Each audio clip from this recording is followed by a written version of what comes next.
गुरुदेव, हमेशा अद्वैत भाव में कैसे रहना है? नहीं, हमेशा रहना नहीं अद्वैत भाव में। अद्वैत भाव में हमेशा रहने की चेष्टा न करो। व्यवहार में द्वैत के बगैर व्यवहार चलेगा ही नहीं।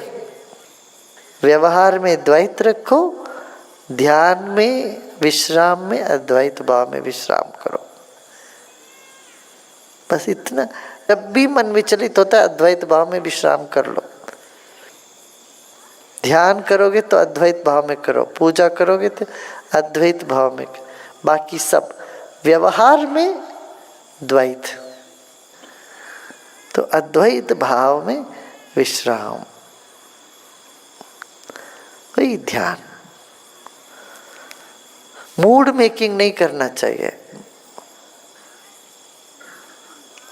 ध्यान आए तो जैसे काम करना, साधारण बन के करो। ध्यान में जाओगे तो सिद्ध बनो, ठीक है ना। व्यवहार में आएगा तो व्यवहार।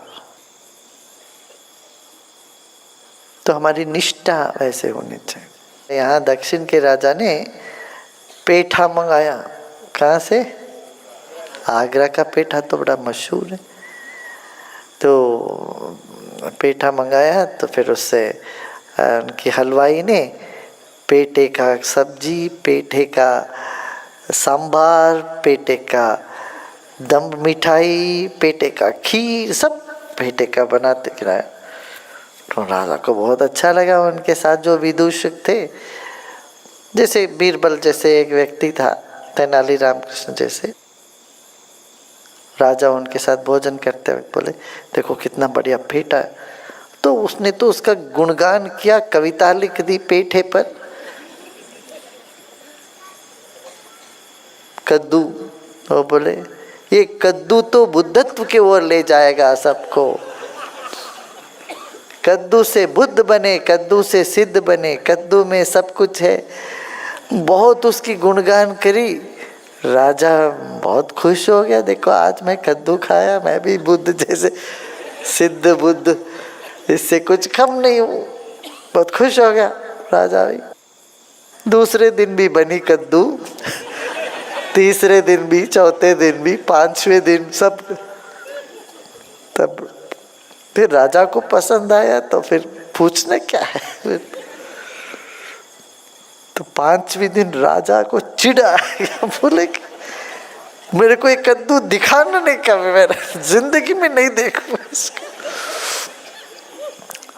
तो कद्दू बहुत बेकार है। तो वो जो कवि बैठा था उसने बोला, हाँ महाराज बिल्कुल सही कह रहे हैं।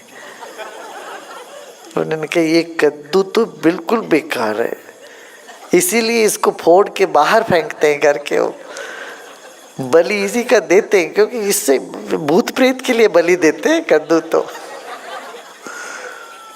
थोड़ी ना खाते हैं, बुद्धिमान नहीं खाते, तो दान दे देते हैं। कद्दू तो बिल्कुल बेकार है, होना ही नहीं चाहिए। रसोई को वो भी डांटने रहे साथ में मिलके, बिल्कुल हमारे किचन के अंदर कद्दू आना ही नहीं चाहिए।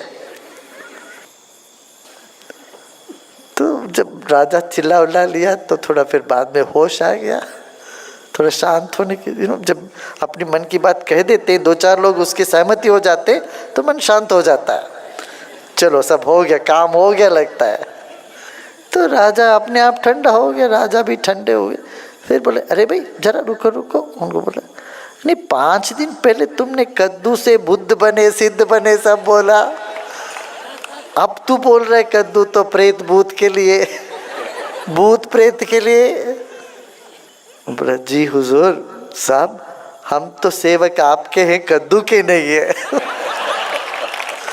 हम तो दास आपके हैं, कद्दू के नहीं। आप ना हो तो हम भी, आपके लिए सही लगे तो हमको सही लगता, आपको सही नहीं लगता हमको भी नहीं सही लगता। तो ऐसे हमारी निष्ठा तो आपके साथ है, कद्दू के साथ